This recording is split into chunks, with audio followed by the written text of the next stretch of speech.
جمال الوجود بذكر الإله وتصفو الحياة بنور هدى جمال. بسم الله الرحمن الرحيم. الحمد لله رب العالمين والصلاة والسلام على رسوله الكريم وعلى آله وأصحابه أجمعين.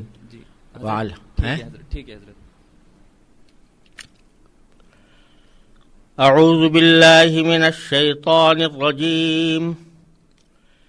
بسم الله الرحمن الرحيم. ألف لام ميم ذلك الكتاب لا ريب فيه هدى للمتقين الذين يؤمنون بالغيب ويقيمون الصلاة ومما رزقناهم ينفقون والذين يؤمنون بما أنزل إليك وما أنزل من قبلك وبالآخرة هم يوقنون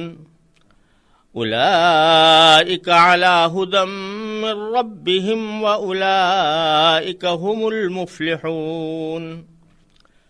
إن الذين كفروا سواء عليهم أأنذرتهم أم لم تنذرهم لا يؤمنون. ختم الله على قلوبهم وعلى سمعهم وعلى أبصارهم غشاوة ولهم عذاب عظيم.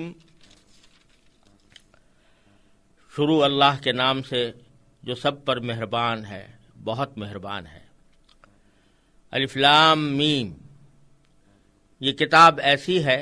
کہ اس میں کوئی شک نہیں. یہ ہدایت ہے ان ڈر رکھنے والوں کے لیے جو بے دیکھی چیزوں پر ایمان لاتے ہیں اور نماز قائم کرتے ہیں، اور جو کچھ ہم نے انہیں دیا ہے اس میں سے اللہ کی خوشنودی کے کاموں میں خرچ کرتے ہیں، اور جو اس وحی پر بھی ایمان لاتے ہیں جو آپ پر اتاری گئی اور اس پر بھی جو آپ سے پہلے اتاری گئی، اور آخرت پر وہ مکمل یقین رکھتے ہیں. یہ ہیں وہ لوگ جو اپنے پروردگار کی طرف سے صحیح راستے پر ہیں، اور یہی وہ لوگ ہیں جو فلاح پانے والے ہیں. بے شک وہ لوگ جنہوں نے کفر اپنا لیا ہے، ان کے حق میں دونوں باتیں برابر ہیں. چاہے آپ ان کو ڈرائیں یا نہ ڈرائیں، وہ ایمان نہیں لائیں گے. اللہ نے ان کے دلوں پر اور ان کے کانوں پر مہر لگا دی ہے، اور ان کی آنکھوں پر پردہ پڑا ہوا ہے،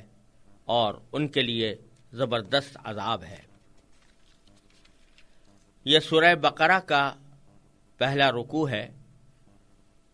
جس کی میں نے تلاوت کی، اور اس کے بعد اس کا لفظی ترجمہ آپ حضرات کے سامنے پیش کیا. یہ سورہ بقرہ قرآن کریم کی سب سے لمبی سورت ہے، اور جب حضرات صحابہ کرام رضی اللہ تعالی عنہم اجمعین نے قرآن کریم کی سورتوں کو ایک ترتیب کے ساتھ مرتب فرمایا، تو اس میں اس سورت کو سب سے پہلے، یعنی سورہ فاتحہ کے بعد سب سے پہلے رکھا گیا. اس کی کل آیتیں 286 ہیں، اور یہ مدینہ منورہ میں، یعنی نبی کریم سرور عالم صلی اللہ علیہ وسلم کے مکہ مکرمہ سے مدینہ طیبہ کی طرف ہجرت کرنے کے بعد نازل ہوئیں. اور اس کی 67 سے لے کر 73 تک کی آیتوں میں چونکہ گائے کا واقعہ مذکور ہے، اس لیے اس سورت کا نام سورہ بقرہ ہے، کیونکہ بقرہ عربی میں گائے کو کہتے ہیں. اس سورت کے مضامین پر اگر غور کیا جائے تو معلوم ہوتا ہے کہ اس کا بنیادی موضوع ایمان اور عمل صالح ہے، کیونکہ دین انہی دو چیزوں سے مرکب ہے. دین جس بات کی طرف دعوت دیتا ہے وہ ایک یہ کہ ایمان لایا جائے ان عقیدوں پر جو واقعے کے مطابق ہیں، اور اس کے ساتھ ساتھ اس ایمان کے مطابق اپنی زندگی کو گزارا جائے اور اس میں نیک عمل کیے جائیں۔ تو اس صورت میں بھی ایک پہلا حصہ ایمان سے متعلق ہے، اس میں یہ بتایا گیا ہے کہ ایمان کس چیز کا نام ہے، کن چیزوں پر ایمان لانا ضروری ہے اور کن چیزوں پر ایمان نہیں لانا چاہیے، اور ایمان کے ہی کے بارے میں انسانوں کے جو 3 گروہ ہیں، یعنی ایک وہ جو اللہ تبارک و تعالیٰ کے اس دین پر ایمان لائے جنہیں مومن یا مسلمان کہا جاتا ہے، اور دوسرے وہ جنہوں نے ایمان لانے سے انکار کیا جن کو کافر کہا جاتا ہے، اور ایک تیسرا گروہ منافقین کا ہے کہ جو زبان سے تو ایمان لے آیا تھا لیکن دل سے ایمان نہیں لایا تھا۔ ان 3 قسموں کا بیان سورت کے شروع میں کیا گیا ہے، اور پھر یہ بات ظاہر کرنے کے لیے کہ جن باتوں پر ایمان لانے کی دعوت حضور نبی کریم سرور دو عالم صلی اللہ علیہ وسلم نے دی ہے، وہ کوئی آپ کی خصوصیت نہیں ہے، بلکہ جب سے انسان پیدا ہوا اس وقت سے ہی اس کی سرشت میں یہ بات رکھی گئی تھی کہ وہ ان باتوں پر ایمان لائے۔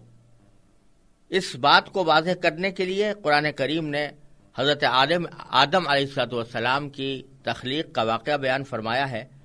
تاکہ انسان کو اپنی پیدائش کا مقصد معلوم ہو۔ اس کے بعد آیات کے ایک طویل سلسلے میں بنیادی طور پر خطاب یہودیوں سے ہے جو بڑی تعداد میں مدینہ منورہ کے آس پاس آباد تھے، اور ان کے ماضی کے واقعات ان کو یاد دلائے گئے ہیں، جن کا خلاصہ یہ ہے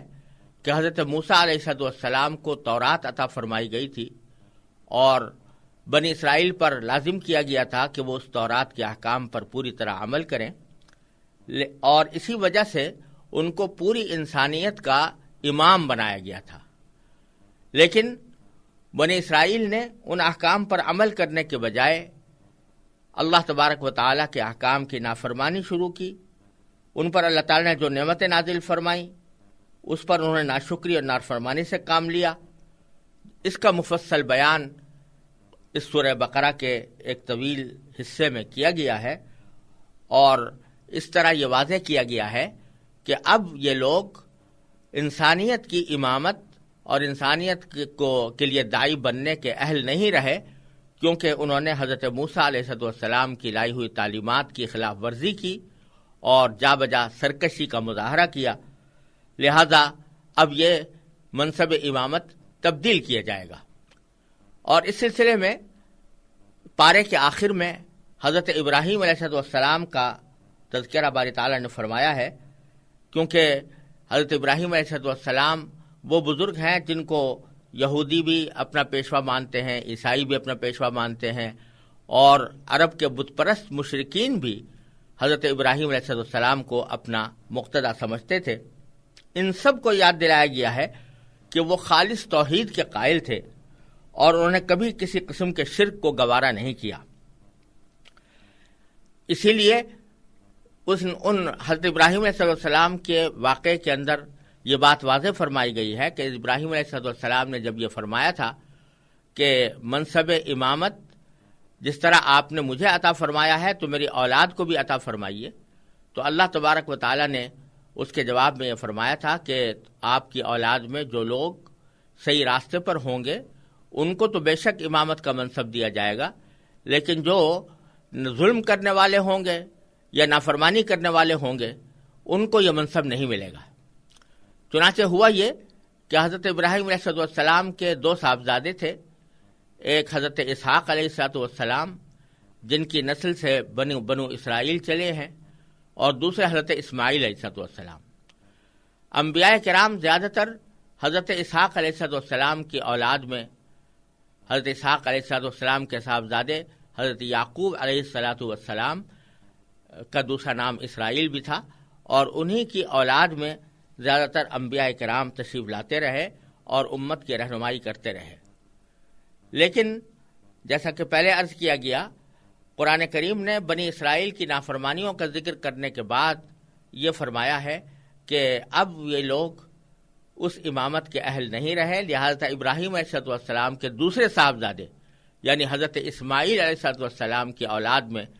حضور نبی کریم سرور دو عالم محمد مصطفیٰ صلی اللہ علیہ وسلم کو اس امامت کے لیے منتخب فرمایا گیا ہے۔ اور اسی مناسبت سے پر آگے قبلے کی تحویل کا ذکر ہے، یعنی اب قبلہ بیت المقدس سے منتقل کر کے کعبہ شریف کی طرف منتقل کیا جائے گا، اور اس طرح دوسرے پارے کا آغاز اسی حکم سے ہوا ہے۔ ایمان کی یہ تفصیل بیان کرنے کے بعد پھر سورت میں مسلمانوں کی انفرادی اور اجتماعی زندگی سے متعلق بھی بہت سے احکام بیان فرمائے گئے ہیں، جن میں عبادات بھی ہیں، معاشرت سے متعلق احکام بھی ہیں، خاندانی امور بھی ہیں، اور حکمرانی سے متعلق بھی بہت سے مسائل سورہ بقرہ کے اندر بیان ہوئے ہیں۔ یہ تھا ایک بہت ہی مختصر خلاصہ سورہ بقرہ کے مضامین کا، اور اب ہم ان آیات کی مختصر تشریح کرنے کی کوشش کرتے ہیں جو ابھی آپ کے سامنے تلاوت کی گئی۔ ان میں سے پہلی آیت الف لام میم ہے۔ یہ 3 حرفوں کا مجموعہ ہے، لیکن یہ تینوں حروف مل کر کوئی ایسا لفظ نہیں بنا رہے جو لوگوں میں مشہور ہو، جس کے کوئی معنی لوگوں کو معلوم ہو۔ عام طور سے جب حروف کو استعمال کیا جاتا ہے تو ان کو اس طرح جوڑا جاتا ہے کہ ان سے کوئی بامعنی لفظ بن جائے اور اس کے معنی آدمی کو سمجھ میں آ سکے، لیکن قرآن کریم نے سورہ بقرہ کے شروع میں بھی اور دوسری بہت سی سورتوں کے شروع میں بھی کچھ ایسے حروف استعمال فرمائے ہیں کہ جن کو ملا کر کوئی بامعنی لفظ نہیں بنتا، بلکہ یہ الگ الگ حروف کی شکل میں سورتوں کے شروع میں لائے گئے ہیں، اسی لیے ان کو حروف مقطعات کہا جاتا ہے۔ حروف مقطعات کے لفظی معنی ہے ٹوٹے ہوئے حروف، یعنی یہ حروف الگ الگ ہیں، یہ مل کر کوئی بامعنی لفظ نہیں بنا رہے، اس لیے ان کو حروف مقطعات کہا جاتا ہے۔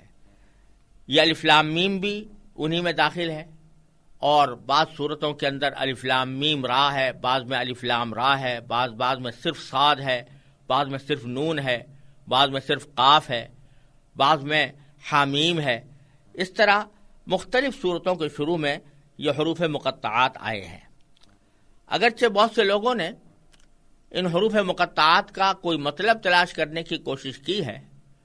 لیکن حقیقت یہ ہے کہ ان کا کوئی بے تکلف اور واضح مفہوم کوئی بھی شخص متعین نہیں کر سکا۔ حقیقت یہ ہے کہ یہ حروف صحابہ کرام میں سے ایک بہت بڑی تعداد کے قول کے مطابق، جن میں حضرت صدیق اکبر رضی اللہ تعالیٰ عنہ، حضرت عمر فاروق رضی اللہ عنہ، حضرت عثمان، حضرت علی، حضرت عبداللہ بن مسعود رضی اللہ تعالیٰ عنہ اجمعین، ان سب کا کہنا یہ ہے کہ یہ حروف جو شروع میں لائے گئے ہیں یہ اللہ تبارک و تعالیٰ کے رازوں میں سے ایک راز ہے، یعنی اس کا کوئی صحیح مفہوم بتا نہیں سکتا۔ اللہ تبارک و تعالیٰ نے یہ اپنی حکمت بالغہ اور قدرت کاملہ کے تحت یہ حروف شروع میں اس طرح رکھے ہیں جو قرآن کریم کی ایک نرالی شان بتاتے ہیں، اور اس کا کوئی صحیح مفہوم کسی بھی انسان کے لیے بیان کرنا ممکن نہیں ہے۔ یہ اللہ تبارک و تعالیٰ کا ایک راز ہے، اور اس راز کا افشا اللہ تبارک و تعالیٰ نے کسی پر نہیں کیا، لہذا اللہ تعالیٰ ہی بہتر جانتے ہیں کہ ان سے کیا مراد ہے۔ خود قرآن کریم نے سورہ آل عمران کے شروع میں بتایا ہے کہ قرآن کریم کی کچھ آیتیں ایسی ہیں کہ لا یعلم تأویلہ الا اللہ، کہ ان کی کوئی تفسیر اور اس کا صحیح مطلب اللہ کے سوا کوئی نہیں جانتا۔ یہ حروف بھی ان حضرات صحابہ کرام کے قول کے مطابق ایسے ہی حروف ہیں جن کا مطلب سوائے اللہ کے کوئی نہیں جانتا، اور ان کے اوپر کوئی علمی یا عملی مسئلہ بھی موقوف نہیں ہے، نہ کوئی عقیدہ اس پر موقوف ہے، نہ کوئی عمل اس کے اوپر موقوف ہے، لہذا اس کی تحقیق اور جستجو میں پڑھنے کی ہمیں کوئی ضرورت نہیں۔ ہمارے لیے اتنا کافی ہے کہ اللہ تبارک و تعالیٰ نے اپنی کتاب میں یہ حروف نازل فرمائے ہیں، اور جس معنی میں بھی نازل فرمائے ہیں وہ برحق ہے، لیکن ہمیں ان کا پورا علم نہیں۔ اس کے بعد دوسری آیت ہے کہ یہ کتاب ایسی ہے کہ اس میں کوئی شک نہیں۔ یہ کتاب ہم اردو میں ترجمہ کرنے کے لیے مجبور ہیں کہ اس کو یہ کتاب کہہ کر اس کا ترجمہ کریں، لیکن قرآن کریم نے یہاں جو لفظ استعمال فرمایا ہے وہ ذالک الکتاب ہے، اور عربی زبان میں عام طور سے ذالکہ کا اشارہ دور کوئی چیز ہو تو اس کی طرف ہوتا ہے، اگر قریب کسی چیز کی طرف اشارہ کیا جائے تو اس کے لیے ھذا کا لفظ استعمال ہوتا ہے۔ تو بظاہر یہ سوال پیدا ہوتا ہے کہ قرآن کریم تو ہمارے سامنے موجود ہے اور قریب ہے، لہذا ھذا الکتاب کہنا شاید زیادہ موزوں ہوتا، لیکن اللہ تبارک و تعالی نے اس کے بجائے ذالک الکتاب فرمایا، جس کا اگر ٹھیٹ ترجمہ کیا جائے تو وہ کتاب ہوگا۔ تو یہاں پر کوئی ایسا اشارہ کہ جو دور کی چیز کی طرف کیا جاتا ہے وہ کیوں کیا گیا،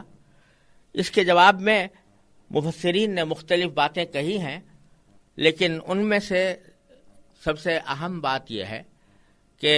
در حقیقت عربی زبان کے لحاظ سے ذالکہ کا لفظ جس طرح دور کی چیزوں کے لیے استعمال ہوتا ہے، اسی طرح اگر قریب کی کوئی چیز بھی بہت زیادہ عظیم الشان ہو تو اس کی طرف بھی بعض اوقات ذالکہ کے لفظ سے اشارہ کر دیا جاتا ہے۔ تو چونکہ قرآن کریم بڑی عظیم الشان نعمت ہے، عظیم الشان کتاب ہے، اس لیے ھذا الکتاب کہنے کے بجائے اس کو ذالک الکتاب کہہ کر تعبیر فرمایا گیا ہے۔ اور اس کی ایک توجیہ امام رازی رحمۃ اللہ علیہ نے تفسیر کبیر میں یہ بھی فرمائی ہے کہ ذالک الکتاب سے در حقیقت اشارہ اس طرف ہے کہ پچھلے جتنے انبیاء علیہ السلام تشریف لائے وہ تقریباً سب کے سب یہ بشارت دیا کرتے تھے کہ آخر زمانے میں حضور نبی کریم سرور دو عالم صلی اللہ علیہ وسلم مبعوث ہوں گے، جو تمام انبیاء کے خاتم ہیں، اور ان کے اوپر نبوت کا سلسلہ ختم ہوگا، اور وہ ایک کتاب لے کر آئیں گے جو قیامت تک انسانیت کی رہنمائی کرے گی۔ تو چونکہ یہ پیشین گوئی حضرت موسیٰ علیہ السلام نے بھی کی، حضرت عیسیٰ علیہ السلام نے بھی کی، حضرت داؤد علیہ السلام نے بھی کی، تو تمام انبیاء کرام یہ پیشین گوئی کرتے چلے آ رہے تھے، اور مختلف امتوں کے اور مختلف زمانوں کے لوگ اس کتاب کے انتظار میں تھے جو آخر دور میں نازل ہونے والی ہے، اور پھر پوری امت کے لیے، پوری انسانیت کے لیے وہ رہنمائی کا ذریعہ بنے گی۔ تو یہاں پر ذالکہ کا اشارہ، بعید کا اشارہ اس لیے کیا گیا کہ یہ وہی کتاب ہے جس کا تمہیں انتظار تھا، یہ وہی کتاب ہے جس کی بشارت انبیاء کرام علیہ السلام دیتے چلے آئے ہیں، یہ وہی کتاب ہے کہ جو آخر میں آنے کے بعد تمام قیامت تک کے انسانوں کے لیے ہدایت کا ذریعہ بنے گی۔ اس واسطے بھی یہاں ھذا الکتاب کہنے کے بجائے ذالک الکتاب فرمایا گیا ہے۔ تو آیت کا ترجمہ یہ ہوا کہ یہ کتاب ایسی ہے کہ اس میں کوئی شک نہیں، یعنی اول تو اس کے کتاب الہی ہونے میں کوئی شک نہیں، اس بات میں کوئی شک و شبے کی گنجائش نہیں کہ یہ اللہ تبارک و تعالیٰ کی طرف سے نازل کی ہوئی ہے، اور دوسرے اس کتاب میں جتنی باتیں کہی گئی ہیں وہ سب کسی شک و شبے کے بغیر درست ہیں۔ انسان کی لکھی ہوئی کسی کتاب کو 100% شک سے بالاتر نہیں سمجھا جا سکتا، کیونکہ انسان کتنا ہی بڑا عالم ہو اس کا علم محدود ہوتا ہے، اور اکثر اس کی کتاب اس کے ذاتی خیالات پر مبنی ہوتی ہے، لیکن چونکہ یہ کتاب اللہ تبارک و تعالیٰ کی ہے جس کا علم لامحدود بھی ہے اور 100% یقینی بھی ہے، اس لیے اس میں کسی شک کی گنجائش نہیں۔ اگر کسی کو کوئی شک ہو تو یہ اس کی ناسمجھی کی وجہ سے ہوگا، غلط فہمی کی وجہ سے ہوگا، لیکن کتاب کی کوئی بات اپنی ذات میں شبے والی نہیں ہے، شک والی نہیں ہے۔ پھر اس کتاب کا ایک بنیادی وصف یہ بیان فرمایا گیا کہ یہ ہدایت ہے ان ڈر رکھنے والوں کے لیے، ھدی للمتقین، یہ ہدایت ہے ڈر رکھنے والوں کے لیے، یعنی اس کا ایک مطلب یہ ہو سکتا ہے کہ یہ جو لوگ اپنے دل میں یہ خوف رکھتے ہیں اور اس بات کا دھیان رکھتے ہیں کہ ان کا کوئی کام، ان کا کوئی عقیدہ، ان کی کوئی فکر غلط سمت پہ نہ جا پڑے، تو ان لوگوں کو یہ کتاب ہدایت عطا فرماتی ہے۔ جس آدمی کو کوئی پرواہ ہی نہ ہو کہ حق کیا ہے اور باطل کیا ہے، صحیح کیا ہے اور غلط کیا ہے، اس کے دل میں طلب ہی نہ ہو، وہ یہ جاننا ہی نہیں چاہتا کہ صحیح راستہ کیا ہوتا ہے، اس کے لیے یہ ہدایت کا سبب نہیں بنتی، لیکن ان لوگوں کے لیے ہدایت کا سبب بنتی ہے کہ جو دل میں ڈر رکھنے والے ہیں، یعنی طلب رکھنے والے ہیں، کہ جن کے دل میں حق کی طلب ہے، جو حق کے طالب ہیں، جو چاہتے ہیں کہ جاننا چاہتے ہیں کہ حق کیا ہے، ان کے لیے یہ ہدایت کا سبب ہے۔ یوں تو اس ہدایت کے دو معنی ہوتے ہیں۔ ایک ہدایت کے معنی یہ ہوتے ہیں کہ کسی کو صرف سمجھا دیا جائے کہ صحیح راستہ کیا ہے،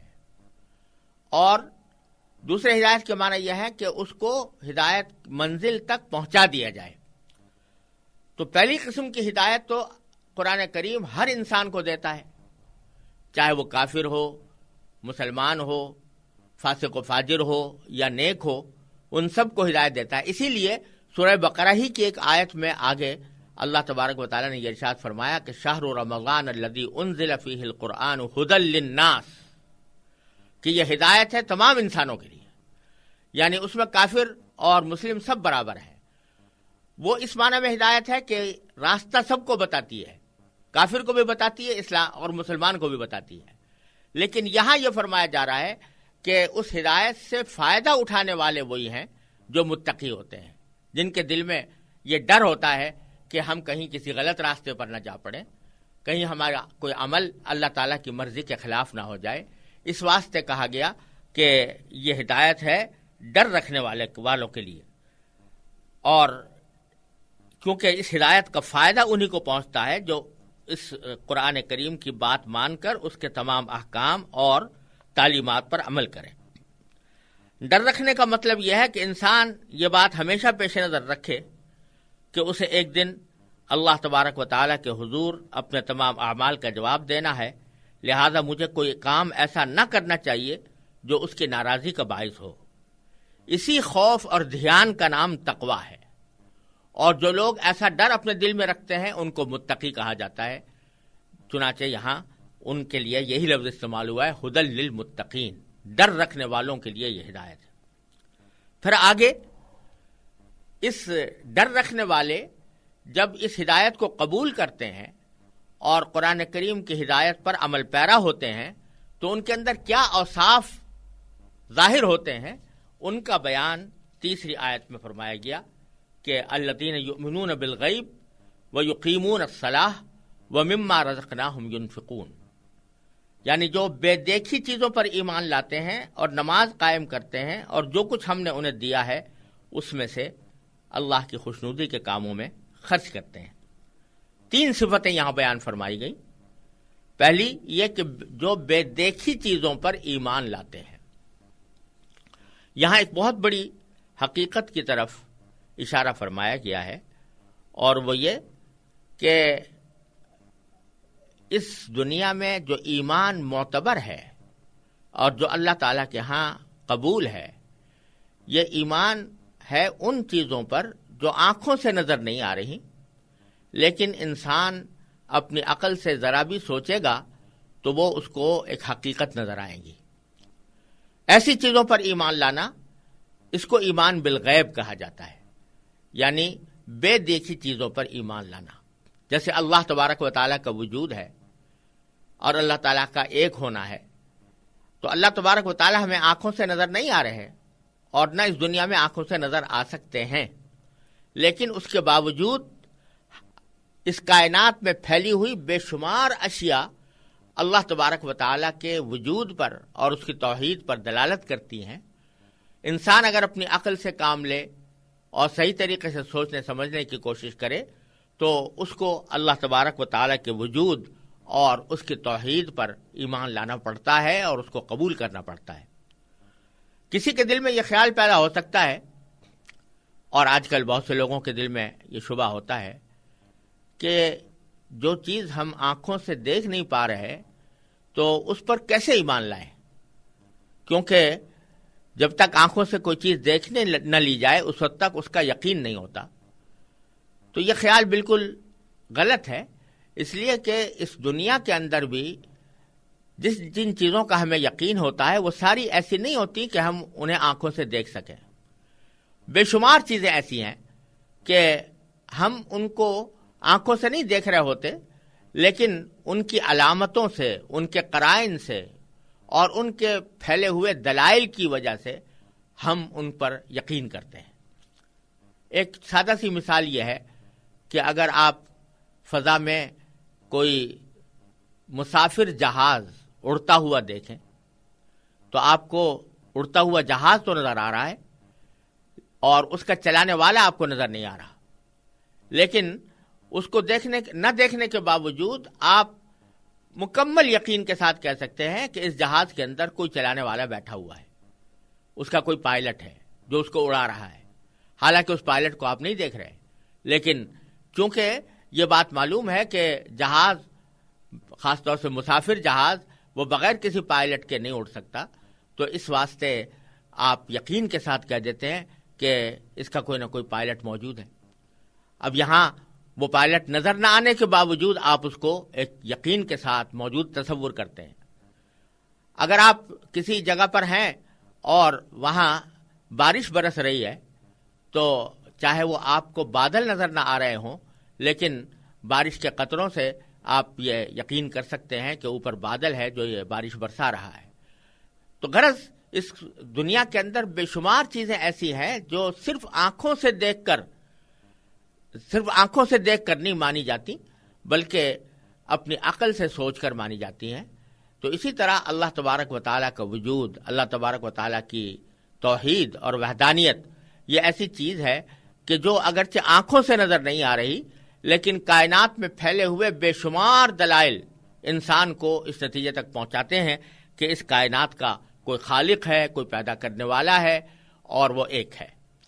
یہ آپ دیکھتے ہیں کہ یہ پورا عالم، پوری دنیا ایک منظم اور مستحکم نظام کے تحت چل رہی ہے.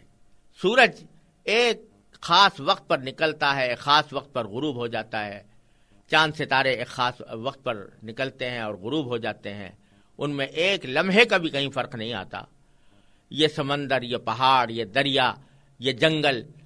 اور یہ نباتات، یہ حیوانات، ان میں سے ہر چیز اس بات کی گواہی دے رہی ہے کہ اس کائنات کا کوئی خالق ہے. تو اگرچہ اس خالق کو ہم آنکھوں سے نہیں دیکھ رہے، لیکن اس پر ایمان لاتے ہیں اس عقل کی وجہ سے جو ہمیں اس تک رہنمائی کرتی ہے. تو قرآن کریم کا فرمانا یہ ہے کہ انسان کو در حقیقت اس کائنات، اس دنیا میں بھیجا ہی اس لیے گیا ہے کہ وہ اپنی عقل اور سمجھ سے کام لے کر ان حقیقتوں پر ایمان لائے کہ جو اگرچہ اس کو آنکھوں سے نظر نہیں آ رہی، لیکن دلائل ان کے اوپر موجود ہیں. تو اسی کا نام ایمان بالغیب ہے. چنانچہ متقیوں کی پہلی صفت یہ بیان فرمائی گئی کہ وہ ایمان لاتے ہیں بے دیکھی چیزوں پر، جن میں اللہ تبارک و تعالیٰ بھی شامل ہیں، جس میں اللہ تعالیٰ کے فرشتے بھی شامل ہیں، اللہ تعالیٰ کی نازل کی ہوئی وحی بھی شامل ہے کہ اس وحی کو نازل ہوتے ہوئے ہم نے نہیں دیکھا، لیکن ہم اس کی حقانیت پر ایمان لاتے ہیں. اور اسی طرح مرنے کے بعد جو دوسری زندگی آنے والی ہے، آخرت کی زندگی، وہ بھی اس میں شامل ہے.